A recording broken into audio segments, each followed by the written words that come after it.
is your name? My name is Raymond Lepore. How do you spell that last name?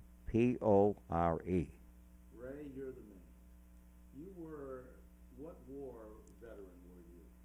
I am a Korean conflict, Korean War veteran. And they called it Korean conflict in those days? They did, sir, they did. It wasn't an official war. It was not officially declared a war. Interesting. All right, now, how did you, where were you based? I was based, I was in Fort Bragg, North Carolina, in February 1951.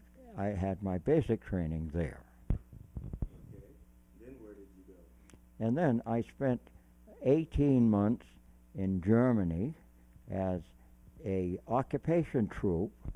The World War II had been over for 6 years, and that was our job, occupation troops. Okay.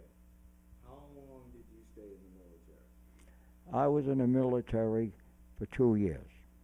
All right. And what did you do in the military?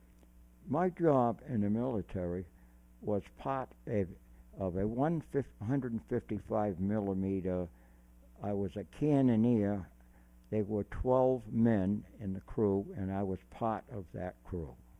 Okay, and did you have a specific job on that crew? Yes, my job was to actually help in loading the artillery piece.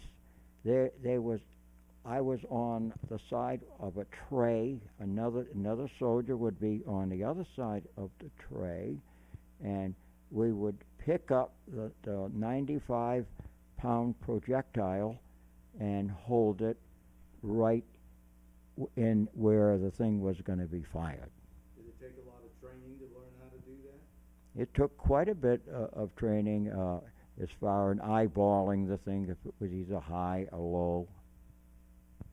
Was it dangerous? Could it be dangerous? It could be very dangerous if when the actual cannon was fired, if you stood up within 5 feet of the blast, it would kill you. Within 5 feet? Within 5 feet of the muzzle, the concussion was so great that it would kill you. Did it have other consequences? I would think if it exploded like that, it would hurt your hearing. Well, I believe it did. At the time, I never realized that. Yeah. I believe that I got some hearing loss, that I thought my hearing was normal for all these years, and I believe it wasn't. Were you ever nervous doing that stuff? I would think so, a little nervous, but I got used to all the explosions after. Some of the guys that used to be on your team, did you love them? Certain ones I liked, and certain ones I don't think they like me either. No, because the reason I'm saying that, we had servicemen from all over the country, the deep south and so forth, and I was always called a Yankee. Now, you must have met some interesting people when you were in those different countries.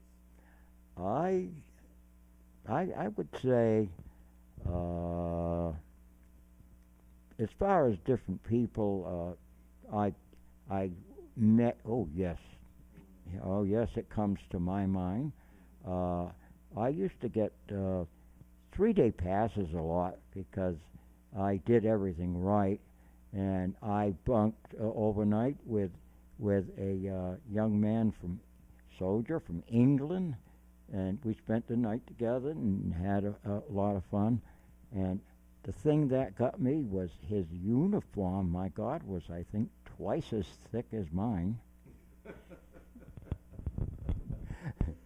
did you pick up any languages while you were overseas? Well, the only language I picked up was, little words in German, just phrases like the Bahnhof, that would be the train station, and Auf Wiedersehen, good night, and just a few.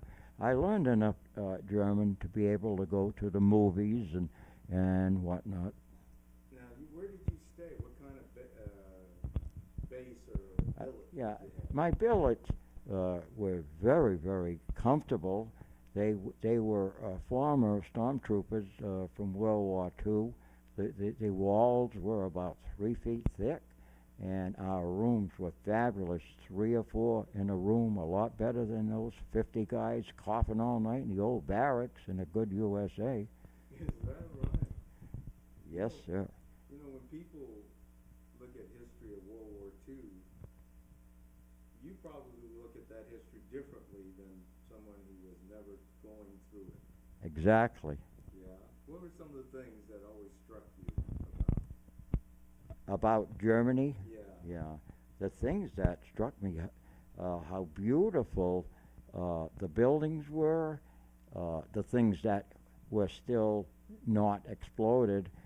To go back a little bit, when I arrived there in Germany in 1951 of February, they were total blocks completely down. I was amazed that 5, 6 years after the war, they had not been rebuilt. Wow. Okay, we're going to do a test. Can you hold on for a second? Want to take a break? Sure.